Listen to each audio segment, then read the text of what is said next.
Today we're analyzing what it means to find an unreliable narrator in a story that you're reading. So consider, do you always know what is true?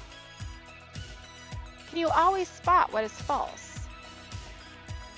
Let's say you get a text from a friend that says, "I just got your text." Well, maybe you would think, I sent it 2 hours ago. Maybe you didn't feel like replying. Or someone says, "Sorry, I'm busy on Friday." Well, not really. Maybe they would just rather waste time on Facebook than hang out. So we don't believe everything that we're told in real life. And in the same token, we should not believe everything that a narrator tells us either. Now remember that an author is not the same necessarily as the narrator. The author is the person who wrote the story, and the narrator is the voice that's speaking to you and telling you the story. So let's look at an example that you might know from The Three Little Pigs. Look at this newspaper article. What do you notice about the title and the author? The title is The True Story of the Three Little Pigs. The author is a wolf. Obviously, the narrator in this story is going to give us a different perspective of the story of the Three Little Pigs.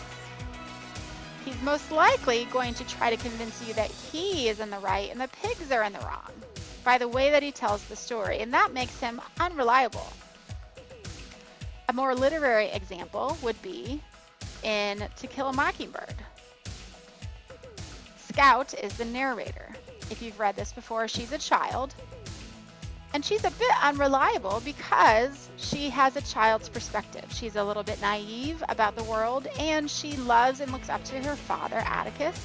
So everything that he does, she's going to believe to be the best choice.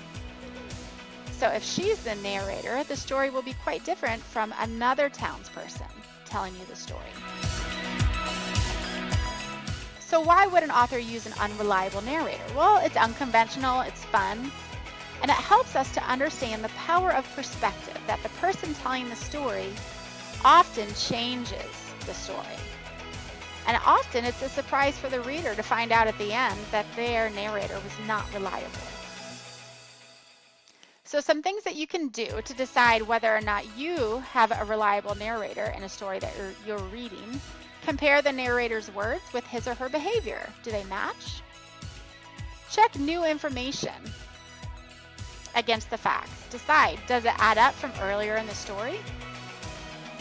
And apply what you know about the world and trust your own judgment.